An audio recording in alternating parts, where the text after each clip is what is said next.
নমস্কাৰ সকলোকে স্বাগতম জনাইছো নিমাত ষ্টাডি পইণ্ট চেনেলটোলৈ। আজি আমি এই ভিডিঅ'টোৰ মাধ্যমেৰে BA first semester history unit 2ৰ সকলোবোৰ মোষ্ট ইম্পৰ্টেণ্ট অতি চমু প্ৰশ্ন উত্তৰ আলোচনা কৰিম।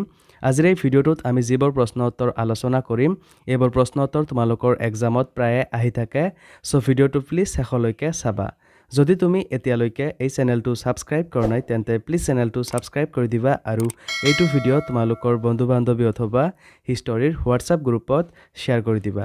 মৰমৰ ছাত্ৰ-ছাত্ৰীসকল, এইটো ভিডিঅ'ৰ ডেছক্ৰিপশ্যনত BA ফাৰ্ষ্ট ছেমিষ্টাৰ হিষ্টৰীৰ সকলো ইউনিটৰ ভিডিঅ'ৰ প্লেলিষ্টৰ লিংক দিয়া আছে, তাত ক্লিক কৰি তোমালোকে সকলো ইউনিটৰ ভিডিঅ'বোৰ চাই ল'বা। সো বলা তেন্তে বেছি পলম নকৰি আজিৰ ভিডিঅ'টো আমি আৰম্ভ কৰোঁ। অতি চমু প্ৰশ্ন উত্তৰ।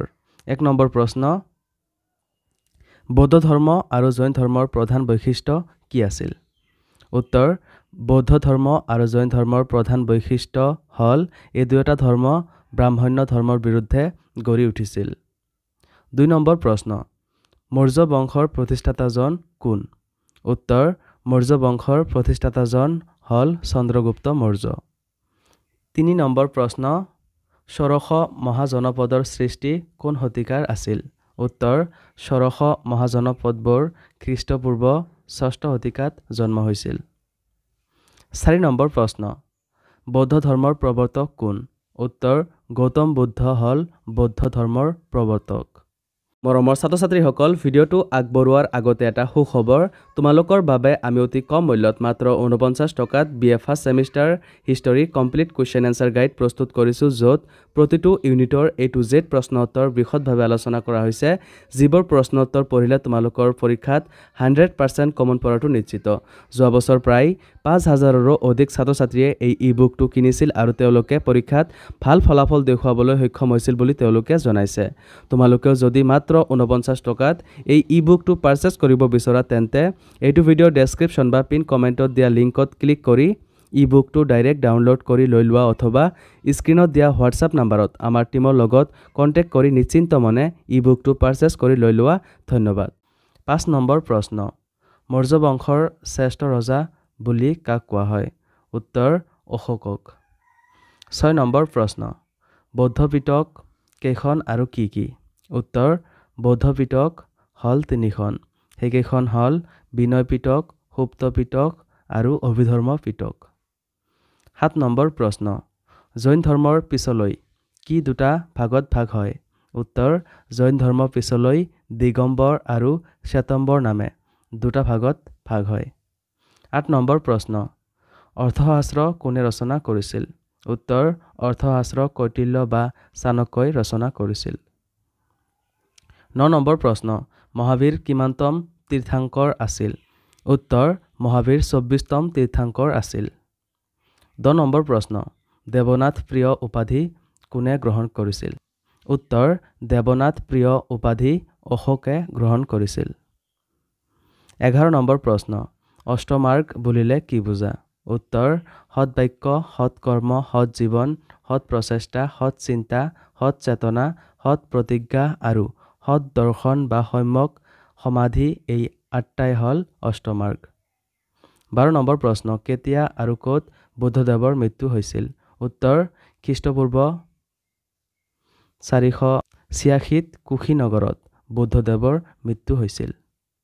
13 নম্বৰ প্ৰশ্ন, কেতিয়া কলিঙ্গৰ যুদ্ধ সংঘটিত হৈছিল? উত্তৰ, খ্ৰীষ্টপূৰ্ব 250ত কলিঙ্গৰ যুদ্ধ সংঘটিত হৈছিল।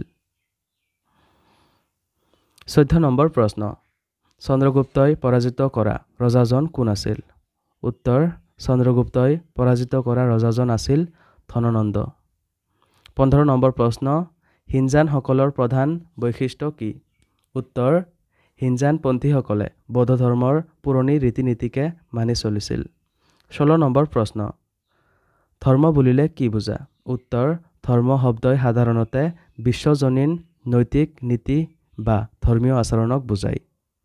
17 নম্বৰ প্ৰশ্ন, অষ্টমাৰ্গ বুলিলে কি বুজা?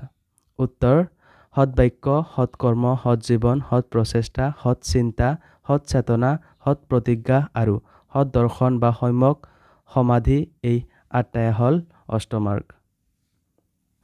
18 নম্বৰ প্ৰশ্ন, মহাযানপন্থীসকলৰ প্ৰধান বৈশিষ্ট্য কি আছিল?